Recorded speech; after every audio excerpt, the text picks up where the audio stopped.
Broadcasting from the business capital of the world, this is the Podcast Business News Network. There is something that can really make a difference in your life in terms of feeling fulfilled, moving it forward. You could even be stuck in life, but this one thing can really kind of get you over. I call them the speed bumps. No more mountains, people. They are speed bumps. You get over the speed bump. This can help you out with that. But I believe it's often misunderstood. As soon as I say this word, I feel it will conjure up a certain picture, and it's not necessarily what you're thinking of. Talking about spirituality. A lot of times people think, wait a minute, we're talking about religion here. No, we're not. We're not necessarily. And we're going to break that down today with somebody who helps individuals, couples, families, group therapy all the time. She does that in many different modalities as well. And she's an amazing psychologist. Dr. Ann Creekmore is back with us. Hi, Ann. How are you? Hi, Steve. Doing well. How about you? I'm good. I'm so gratified that we are talking about this thing called spirituality, because I believe it's misunderstood. And I also believe that people don't realize encompassing this in your life, or at least harnessing your spirituality, can really make life better for you. Absolutely. Let's go to the basics. What's your definition of spirituality? Well, your spirituality is kind of your, inner sacred space, that connectedness to good, to what's good, source, feelings, your faith or your purpose in life. It would vary from person to person how it would be more specifically defined, like in terms of the, different religions, but just generally, that visionary part of yourself, that is that connectedness to something more than just the material. You just said something that resonated with me, and I never realized it. Is spirituality the connector to a whole bunch of things? Like, for example, let's say that's the umbrella. You have spirituality, and then off of that, we have your morals, your values, your faith, whether that's religious or faith in yourself, all those things, that your purpose, all of that. Would that be under the heading or title of spirituality? I would say so. Kind of what it gives you that sense of goodness and meaning and peace, inner peace in your life. Yes. Yeah. And that's thank you for saying that too, because I totally agree with you. And I feel once I figured out what spirituality was, and for me, it always came from just do the right thing for the greater good, not necessarily the right thing for you. Mm-hmm. And once I started realizing that, I've always been, that's what I subscribe to. But then I put the other pieces in that come along with it.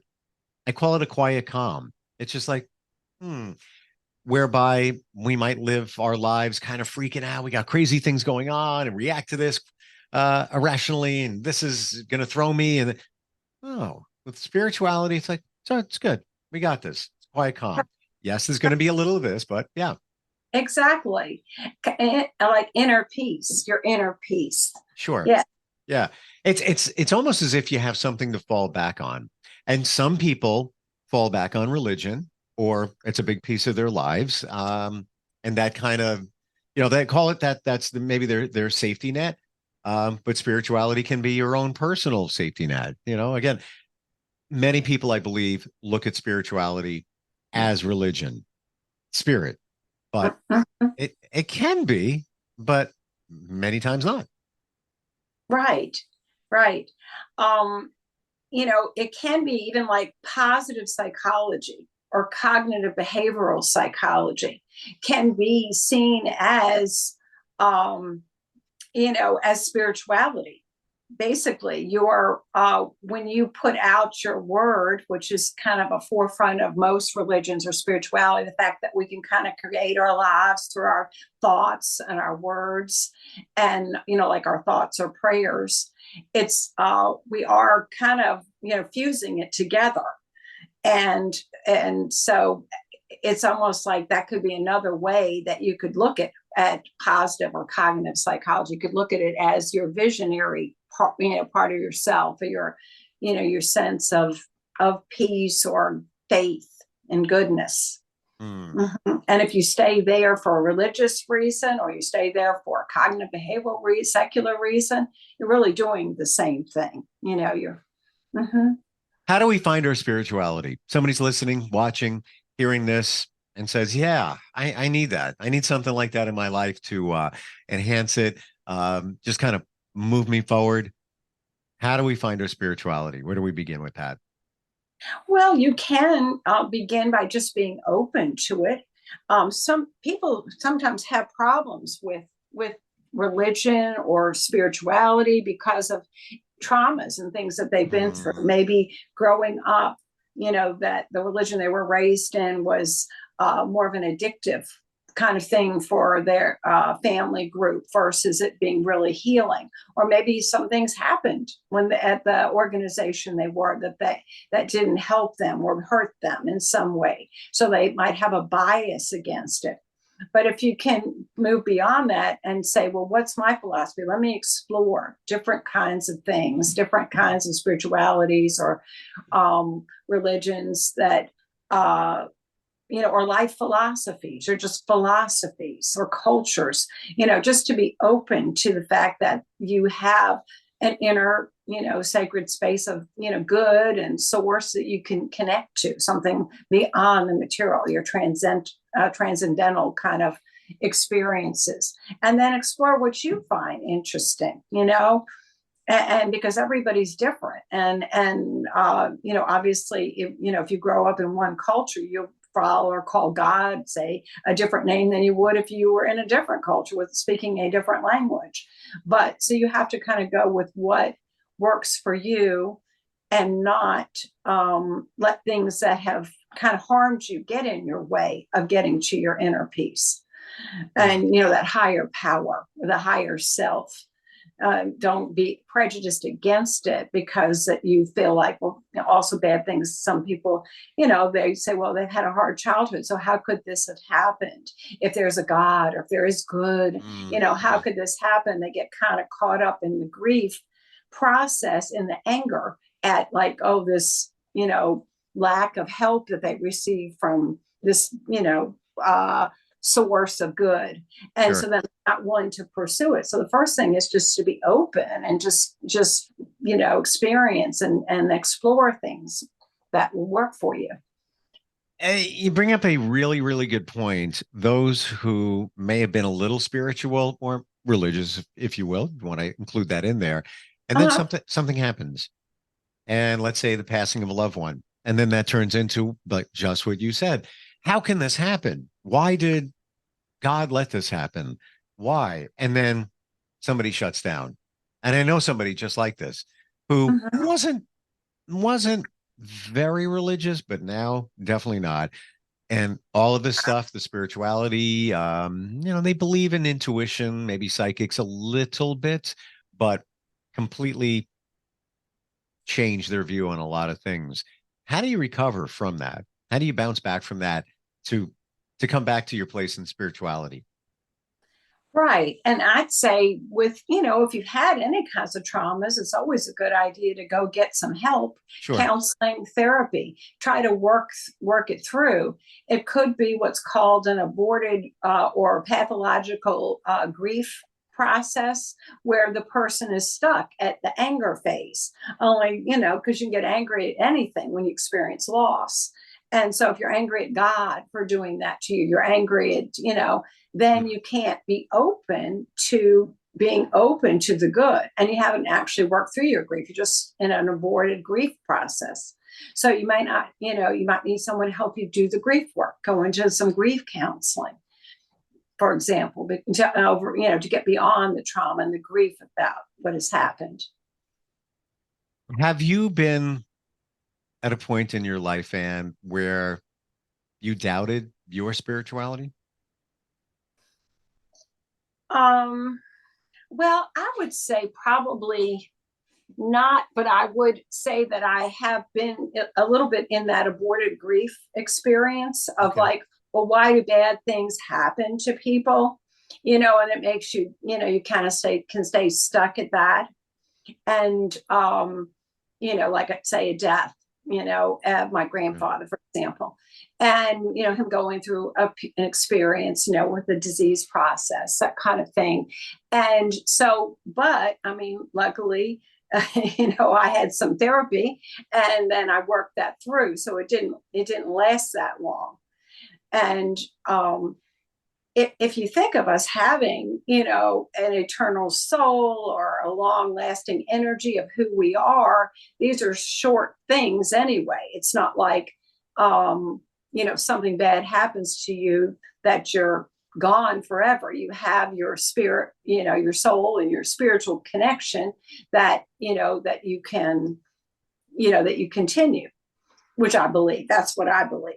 Mm-hmm. So that it's not like because someone had left that's it's a terrible thing, and how could God smite someone and they're gone and then that's it, kind of thing. Was there that moment you can recall where you realized that, yeah, I am kind of spiritual? Yeah, absolutely. Absolutely. I mean, I would say probably, way back as a child. I was raised a Catholic, and my grandmother was Catholic, a staunch Catholic. But she was, there's two types of Catholics. I picked up a magazine and it said, you can be the classical or the personal approach to Catholicism. And so I would say she was more of the personal approach. Like, you don't just have to follow certain rituals, dogmas per se, and you don't have to be closed in. You can be very open to other, religions, others' experiences, and so on. And so she was more like that. So she kind of, she lived with us. So I was exposed to that a lot. She had talked about how having some prophetic dreams when her husband died. She was in her 30s. My dad's dad died of a heart attack, and at an early age. And she would have these kind of prophetic dreams just generally. And she remembered that when he was in the hospital, she woke up screaming because she said she saw Jesus was walking down the hospital corridor, and she could see he was going to that room. There's the room number. And she was upset. No, don't go in there, And then, of course, he went in there and he laid his hands, on her husband, and he passed. And then she was kind of sedated at that time, but they woke her up because the hospital called shortly thereafter to say he had passed.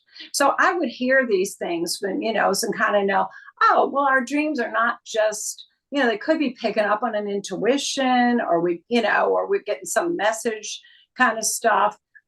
So she wasn't like just strict Catholic, and of course, and when you think about Catholicism, people, will get in, like, don't realize maybe like the Medicis who did the Vatican, and Michelangelo, was commissioned by the Medicis. Well, the Medicis were astrologers. Okay. So that's something that some religions would say, oh, wow, that's not, some people say that's not science, of course, although it is total astronomy. It's just they're applying the astronomy and all the degrees and everything to something. But it is astronomy, but it is part of the Catholic foundation. The Vatican has got all the symbols of the astrology in it. So it's kind of like we have all these divisions and blockages that we don't accept. But I think only, partly because of where I was raised, I was kind of open to everything, like, just don't downplay anything, be open, and to seeing the good in everything and learning from it. I'm the same way. I always try to see the positive in things and also in people. Sometimes in my journey, I trusted too many. And I believe it was William Shakespeare said this, but I've also seen Bob Marley connected to it. So I've never Googled to see who really is the one that said this, but it's love everyone, trust few, always do the right thing. And Correct. it resonates with me, in my journey. It's, I've pivoted to loving more, but trusting less, being more selective. And I'll share with you, as you shared, I was raised Catholic, never, super religious. I would read. I was a lector at the church Mm-hmm. up until about maybe a year and a half ago. And they would ask me to read. They said, "Hey, you sound good. Can you come and help us out?" Yeah, sure, no problem. So I Mm-hmm. would read every couple of weeks, but I found myself just feeling more and more disconnected. And I took a break and starting going to just a Christian church that somebody recommended. And Uh-huh. it's just a different feel. So, Right. maybe I would pivot back, but I we get we get different things out of religion. And I wasn't feeling like at that time I was getting what I needed out of that church. Wonderful Exactly. church, wonderful parish, music was good. Absolutely. And it started you out and exposed you, to the basics. And then you wanted to explore more and do something else and learn a different aspect of your spirituality. So you moved to a Sure. different church. Yeah, I think that's totally cool. People need to be able to be open and not feel that there's something wrong if they don't do, because there may be some piece that's emphasized elsewhere that you're going to get something out of, and you just kind of be led to that. So Yeah. long as you're being open to that, then it's great. And I remember I had this conversation with somebody the other night because I went to one church first after the Catholic Church and then to another one. And that one church is very large. And somebody even said to me, I felt like I was going to a cult. I was afraid. I thought the same thing, but so not. It was very welcoming. But we all have these perceptions. And until you investigate them, look into them, you'll never know. You'll never know. Um, Exactly. any other thoughts on spirituality that you can share with us? Well, I hadn't really, I'm just trying to think um, what might be helpful. Do you have any other questions? Go ahead. Yeah. Well, let's go faith. Let's talk about faith, but I'm not talking about religion. I'm going to take that. We've already talked about religion. We're moving that over to the side. Right. All Faith. religions are good. Yeah, It people can be the absolutely. head of a religion creating an issue because they've got a bipolar disorder or some kind of big thing that's interfering with Sure. their capacity. But, that doesn't mean that their religion is bad. It's only if there being some distortion going on with it. They're all the And same way. essentially for the moment, I want to focus on the word faith in that the faith of yourself, faith in yourself, connected to spirituality. How do you come to that point where you trust yourself, you have faith in yourself? We got this. I can do this. How do you, let's say for somebody that lacks confidence, has trauma, whatever it might be, how do you get to that point? Well, then that could be also going into therapy.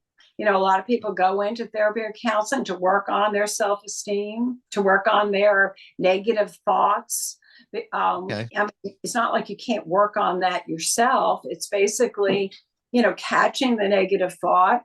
The cognitive behavioral therapy is considered the most effective cognitive meaning thought. And you just catch the negative thought and you put in the positive thought. You thought stop it. Hmm. So, it's kind of like having a glass of muddy water in your mind. Let's say it's a glass of muddy water, and then you take a pitcher of clear water, you start pouring it in, all the mud starts flowing out.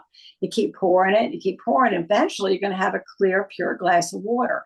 And that's what you're trying to do for your mind. You're trying to Yeah. not say any of those things to yourself you wouldn't say to a friend or family member. You only can say things that would be a friend to yourself, and then stop the negative. So you'll have that self-esteem. You'll have that good coming from a place of confidence and encouragement.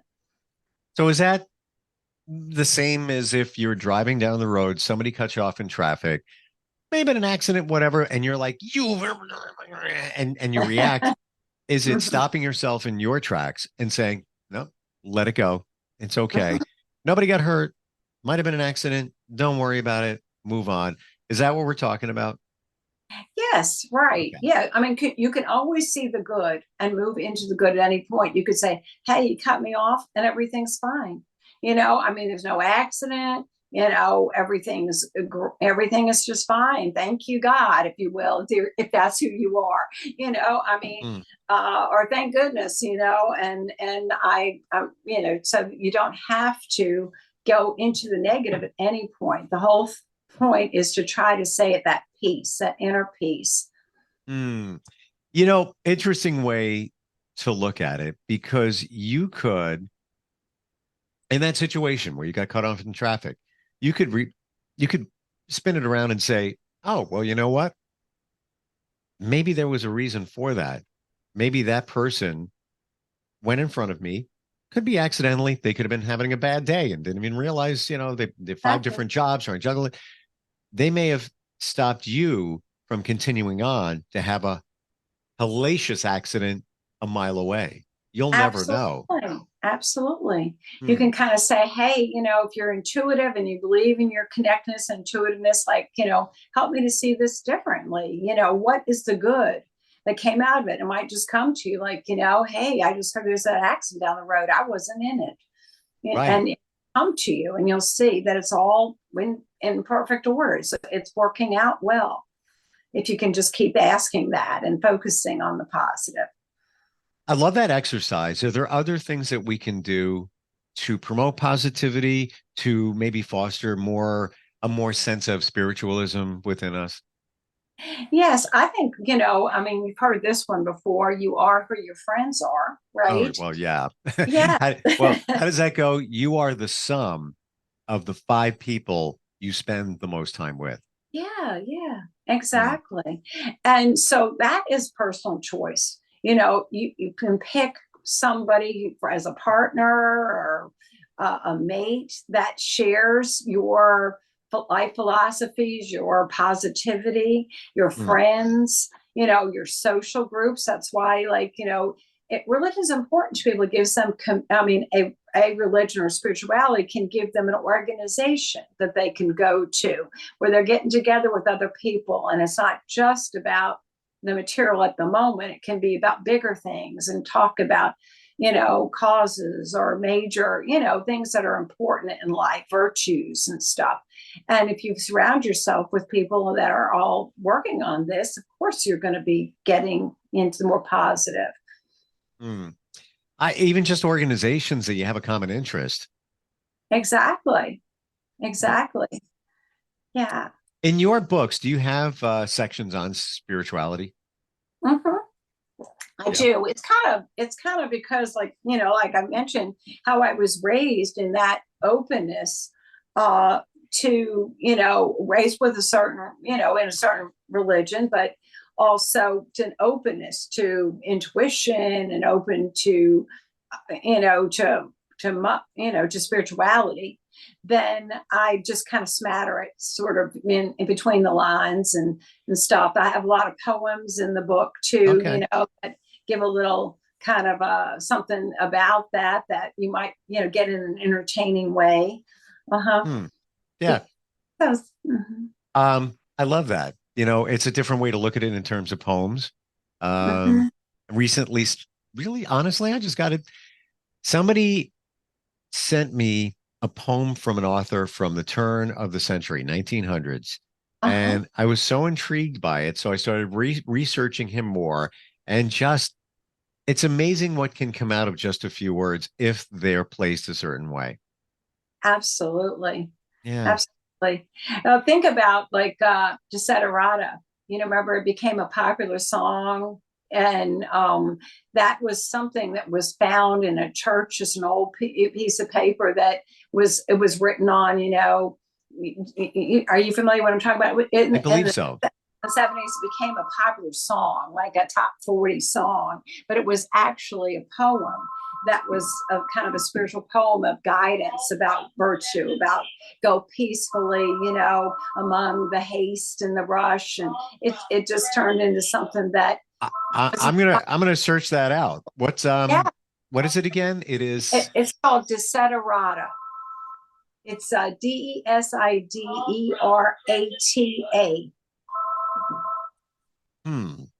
And somebody unknown author, you know, wrote it and was found in some church, and then it became like a top 40 hit or so in the 70s.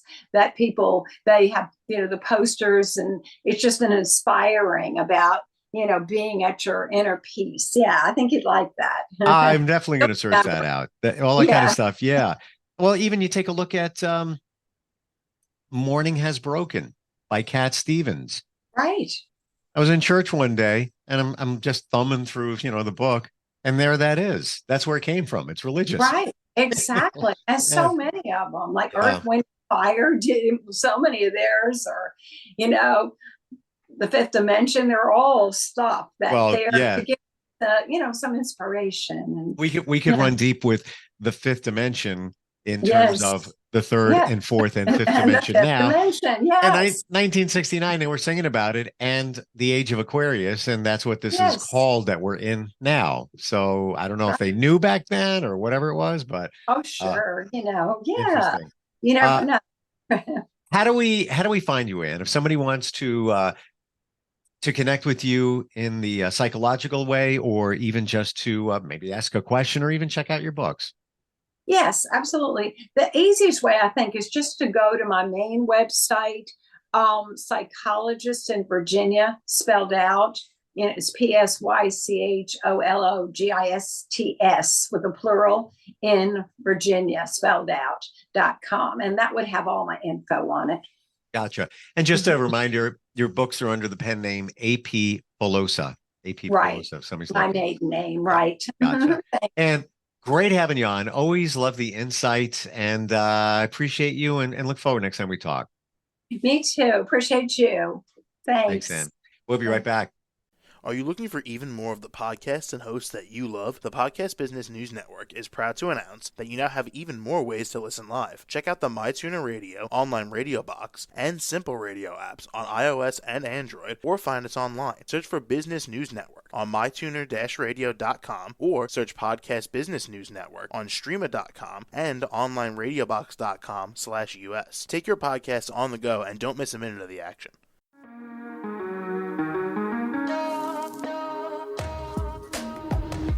Broadcasting from the business capital of the world, this is the Podcast Business News Network.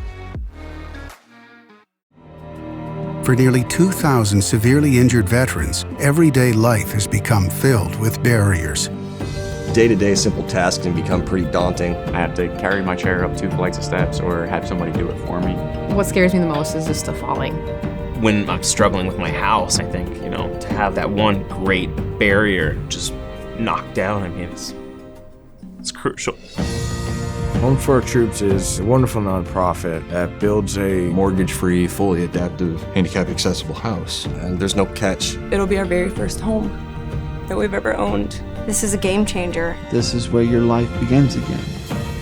We need you to join us in completing this important mission. Please visit hfotusa.org and help build homes and rebuild lives. Because of you, everything's going to be okay.